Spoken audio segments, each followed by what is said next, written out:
महाभारत का मॉडल जीवन में क्या सिखाता है। नमस्कार साथियों, आज मैं आपसे बात करना चाहता हूँ भारत के सबसे महान ग्रंथों में से एक महाभारत के बारे में। ये केवल एक युद्ध की कहानी नहीं, बल्कि ये एक जीवन दर्शन है, एक ऐसा दर्पण है जिसमें हमें अपने भीतर झांक सकते हैं और जान सकते हैं कि सही और गलत के बीच निर्णय कैसे लिया जाए।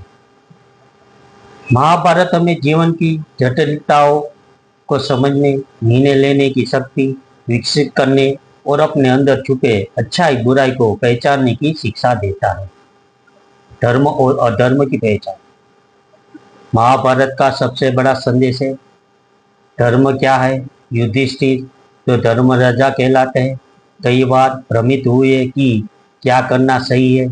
इसका मतलब यह है कि धर्म कोई आसान चीज नहीं है जिसे किताबों में से पढ़ा जा सकता है, बल्कि यह हर परिस्थिति में, हर निर्णय में समझदारी और विवेक से पहचाना पड़ता है।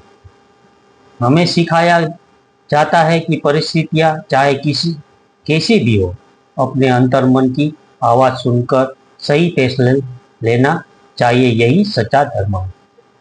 कर्म का महत्व भगवद गीता जो महाभारत का ही हिस्सा है, उसे में श्री कृष्ण ने अर्जुन से कहा, कर्मण्येवाधिकारस्ते मा फलेषु। इसका अर्थ है हमें केवल धर्म करने का अधिकार है, फल की चिंता नहीं करनी चाहिए। यही जीवन का मूल मंत्र है। जब तक हम निष्काम भाव से अपने कर्तव्य को निभाते हैं, सफलता अपने आप हमारे कदम चुमेगी। साहस और आत्मविश्वास। अर्जुन युद्ध से पहले भयभीत हो गया था लेकिन श्री कृष्ण ने उन्हें आत्मविश्वास दिलाया और कहा कि जब उद्देश्य पवित्र हो तो डरना नहीं चाहिए। जीवन में भी हमें कई बार हार का सामना करना पड़ता है, लेकिन अगर हमारा इरादा सही है तो हमें कभी भी हार नहीं माननी चाहिए। यही अर्जुन की तरह धैर्य, नैतिकता और साहस से आगे बढ़ने का संदेश है। समय की कीमत। महाभारत में एक एक निर्णय ने इतिहास बदल दिया। द्रौपदी का अपमान, युधिष्ठिर का जो में सब कुछ हार जाना, कर्ण का अंत, समय पर सही निर्णय न लेना, यह सब दिखाता है कि समय पर लिया गया सही या गलत निर्णय जीवन की दिशा तय करता है।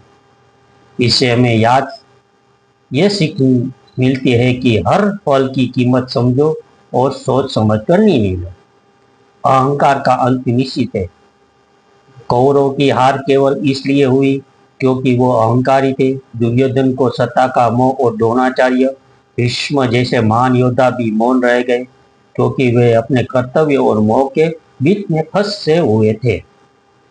महाभारत यह स्पष्ट करता है कि अहंकार, मोह और अन्याय का अंत निश्चित है। जीवन में विनम्रता और न्याय की राह सबसे कठिन लेकिन सबसे सच्ची होती है। सच्चे मार्गदर्शक का महत्व।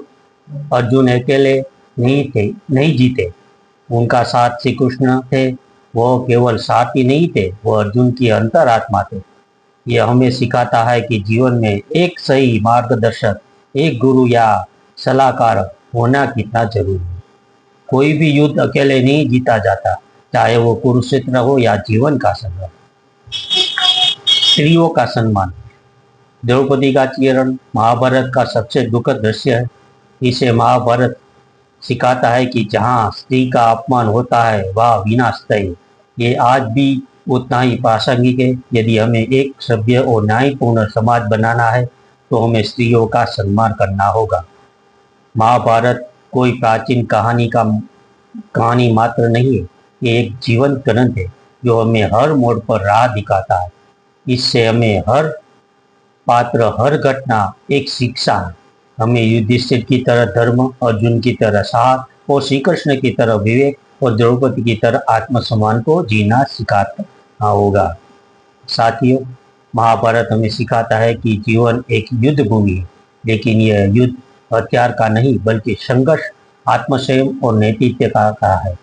जब तक हम अपने अंदर के कुरुक्षेत्र को जीवित नहीं कर लेते, तब तक बाहर की जीत अधूरी है। धन्यवाद। Subscribe, like, share @ mythology Bharat. धन्यवाद। देखते रहिए माइथोलॉजी चैनल। सब्सक्राइब कीजिए, शेयर कीजिए और लाइक कीजिए।